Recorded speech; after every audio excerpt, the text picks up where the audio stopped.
Today, we're diving straight into the fascinating events covered in the June 2026 edition of Centennial News. And wow, there is a really captivating theme unfolding right now in the Centennial community. It's all about this delicate, sometimes tricky balance between deep, long-standing local roots and the sweeping winds of change.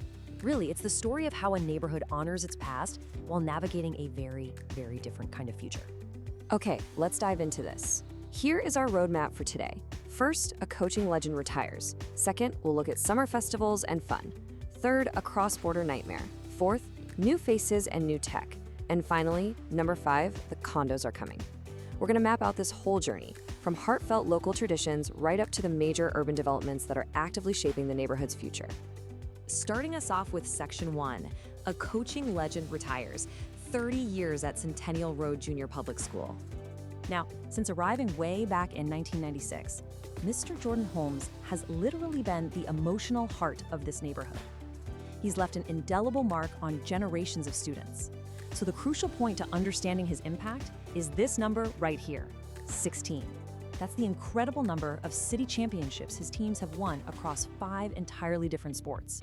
We're talking everything from volleyball and ice hockey to ultimate frisbee.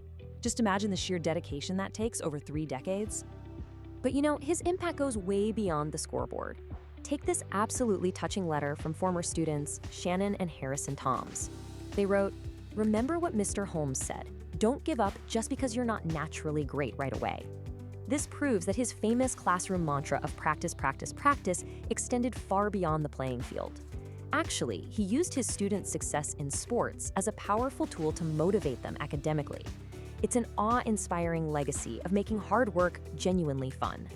Moving right along to Section 2, summer festivals and fun. Community traditions continue. And this brilliantly illustrates the vibrant local culture we've been talking about. The Port Union Waterfront Festival and the Highland Creek Heritage Festival are absolute staples around here. They literally offer something for everyone. We're talking live music, mouth-watering barbecue, food trucks, inflatable games for the kids, and even a mad science activity put on by the Community Association. So if you're looking to get out there and join in, grab your calendars. We've got the Waterfront Festival kicking things off on June 13th from 11 a.m. to 3 p.m. Then the very next week is Heritage Day on June 20th, running 10 to 4. And to cap the whole shebang off, there's a massive Canada Day celebration on July 1st at the Legion, also from 10 to 4, complete with a petting zoo and a beer garden. Oh, and plus, the Sunday Summer Concert Series is officially back for July. Yep, the community is going to see the return of crowd favorites like Fossil Fire, Swing Junkies, and Port United taking over the Port Union Community Center stage. Honestly, bring your chairs, bring your blankets. It's for sure the perfect way to spend a warm summer evening. Now for a bit of a shift in tone. Section 3, a cross-border nightmare. One man's sudden disruption. Let's move to this timeline and see how this builds because it's quite a story.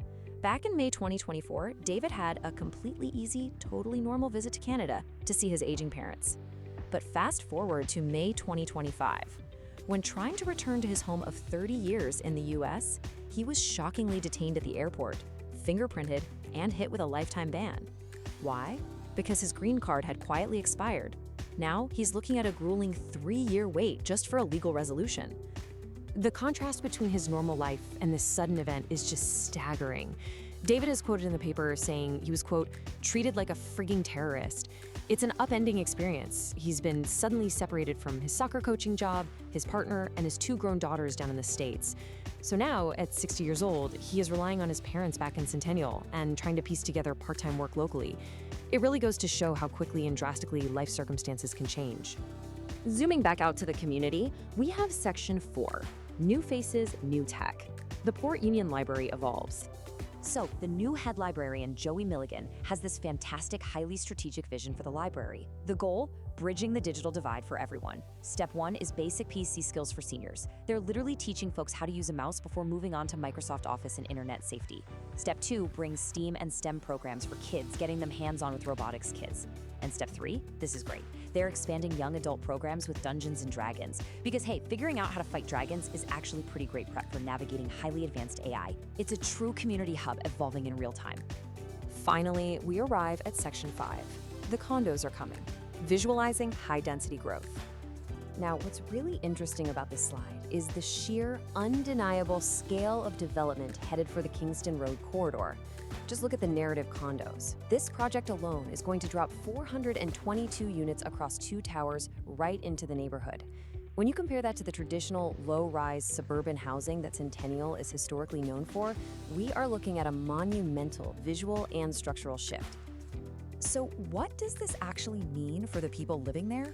Well, to put it into perspective, Centennial currently has a population of about 14,500 residents. This single new development is expected to bring in roughly 1,000 additional people. That is a very noticeable bump in the local population, all squeezed into one highly concentrated area.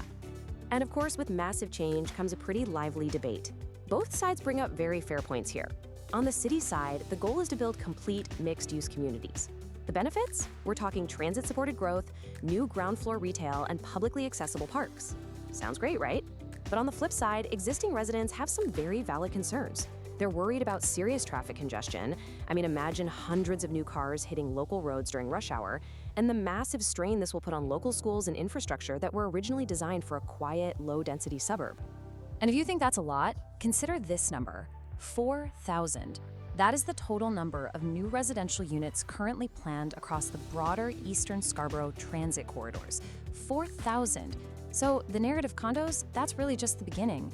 The low-rise character of this community is undeniably going to be reshaped over the coming years as part of these massive provincial and municipal housing targets. So as we step back and look at all these incredible changes, from modern AI in our local libraries and massive condo developments, to holding on to local summer festivals and celebrating retiring community legends, it all boils down to one huge question. How can a neighborhood embrace high-density growth without losing the core character that made it home in the first place? It's a really provocative thought, and it's something the Centennial community is going to be figuring out in real time. Thank you so much for joining me for this explainer today, and keep learning.